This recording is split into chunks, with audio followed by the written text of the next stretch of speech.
What goes on in a pit stop can make or break a race in motorsport. A delayed stop can deny a driver victory, just as a good stop can seal the deal. And whilst the principle is often similar, exactly how a pit stop operates varies wildly from series to series. Whether the regulations allow refueling, how many mechanics are allowed to work on the car, and how many pit stops normally occur, and how quickly, all determine the cost or benefit of stopping. Here's a rundown of how many of the biggest series do it, and the effect that pit stops can have on the race itself. NASCAR has some quite strict rules surrounding pit stops. As of 2018, only 5 mechanics are allowed to go over the wall separating the garages from the pit lane and work on the car, and the entire crew can only total 17. Of the 5 who work on the car during the stop, 2 act as tyre changers, 1 carries the tyres, 1 fills up the car with fuel, and 1 is the jackman. With such a minimal team, first the right tyres and then the left must be changed, which is quite time-consuming, as each wheel contains 5 lug nuts, rather than F1's 1. However, in 2022, the rules will be changing to a single lug nut when they introduce the next-gen car. The car must be fully in its pit box before the mechanics can jump over the wall, and they must also only use the prescribed NASCAR-approved tools, which are not allowed to be modified, so that no team can gain an unfair advantage. If the driver does not park in the right spot, or if they drive off before all the used tyres are brought back over the wall, time penalties will be incurred. For a car to be refueled and all 4 tyres changed, a good stop is around 12 seconds long. NASCAR teams often recruit ex-professional or college-level athletes as the mechanics who perform the pit stops so that they have the strength, stamina, and agility to perform the stop as quickly as possible. For 2020, the Xfinity Series and Truck Series races that do not accompany the Cup events will have different, more complicated rules surrounding pit stops, designed to create different restart scenarios and promote a level playing field. There are only 8 crew members, with 6 that are allowed to go over the wall, and under the green flag, only fuel can be added during a pit stop. Under yellow flags, drivers won't lose position when pitting, as long as it's completed during the designated time period. During this time, teams can add fuel and change 2 tyres per stop on ovals, and on road courses, teams can add fuel or change 4 tyres. At the restart, the cars line up in order of those that did not pit, then those that pitted once, pitted twice, and finally cars that are under penalty. Performing services on the car at the wrong time results in a 2-lap penalty. Like NASCAR, IndyCar teams are also restricted in the number of crew members they are allowed to send over the wall, with only 7 crew members working on each car, 1 filling up the car with fuel, 4 changing the tyres, an aeroscreen attendant, and someone operating the pneumatic air jack system to lift the car up. The aeroscreen attendant can only work on the car when the rear tyres are elevated and must immediately go back over the wall when their task is complete. The pit crew is allowed to go over the wall 1 lap before the car comes in to get set, and even with the limitation on number of crew members, a typical stop where all 4 tyres are changed and approximately 84 litres of fuel is added takes under 10 seconds. F1 pit stops differ from their American counterparts in 2 significant ways. Firstly, refueling has been banned in F1 since 2010 on both safety and financial grounds. Without refueling, pit stops are quicker and safer, with less risk to the driver or the mechanics. The other key difference is that there are usually 20 mechanics working on a car during a pit stop, again, speeding up the tyre changing process. Each wheel has 3 mechanics assigned to it, 1 with the wheel gun, 1 to take the tyre off, and 1 to put the new tyre on. There are also 2 mechanics who act as stabilisers for the car, as well as front and rear jackmen and people on standby with fire extinguishers. Without refueling, and with so many mechanics allowed in the pit lane, the average time stopped in F1 is a mere 2.5 seconds, losing far less time in an average stop than in many series. As it's mandatory, unless it's a wet race, for each car to use at least 2 different tyre compounds in each race, every car must make 1 or more pit stop. Most strategies involve pitting once or twice, although accident damage, excess tyre wear, and mechanical issues can all cause extra pit stops.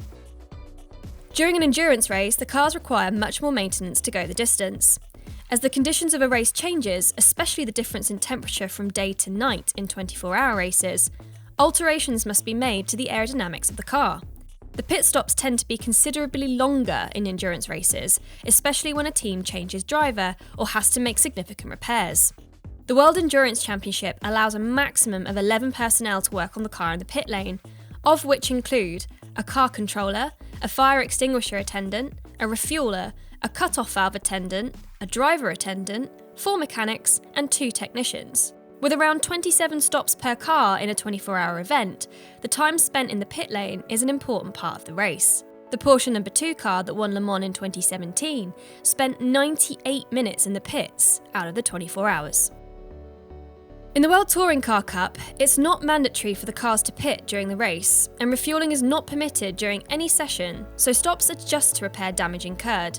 Like in most series, crews are only allowed into the pit lane immediately before working on the car and must leave as soon as they're done. Only 5 people are allowed to work on the car throughout the event, again limiting the speed of repairs.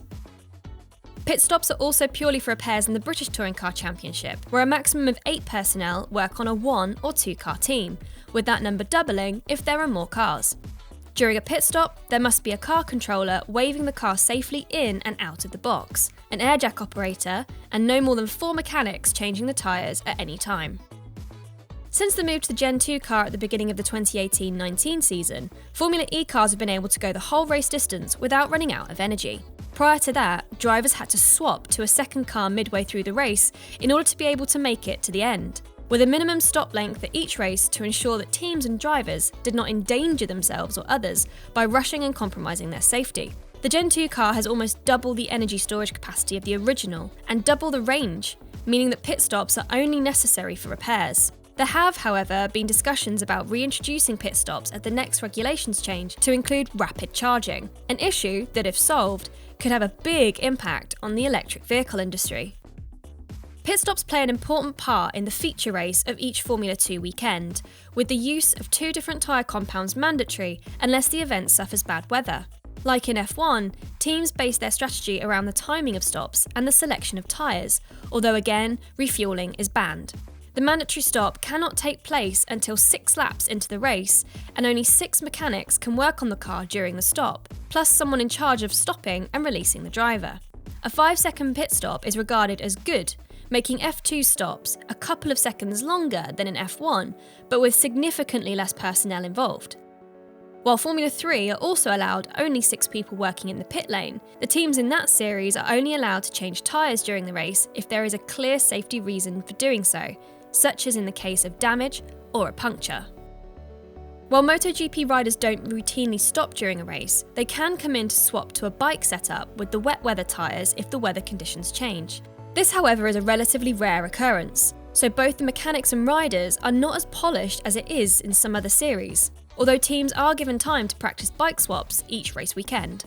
Only 5 mechanics are allowed in the pit lane during bike swaps, although 8 are allowed for practice sessions and 6 for qualifying when pit stops are frequently made to tweak the bikes.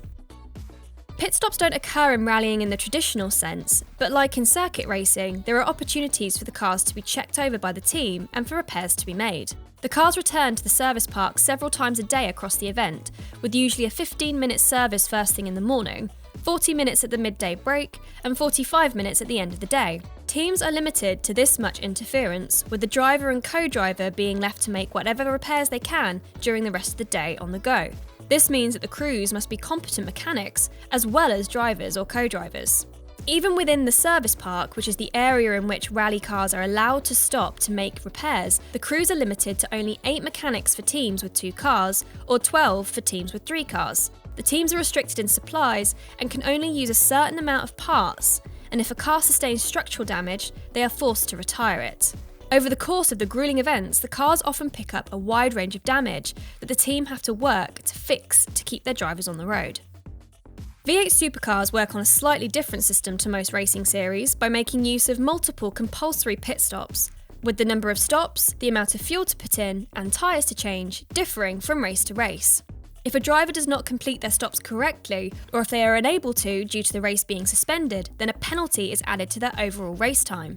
8 people can work on the car in the pit lane, which are made up of a car controller, an air jack operator, a refueler, a fire attendant, and 4 other mechanics working on various parts of the car. What would you like us to see explained in our next video? Let us know in the comments below and make sure you're subscribed for more videos just like this.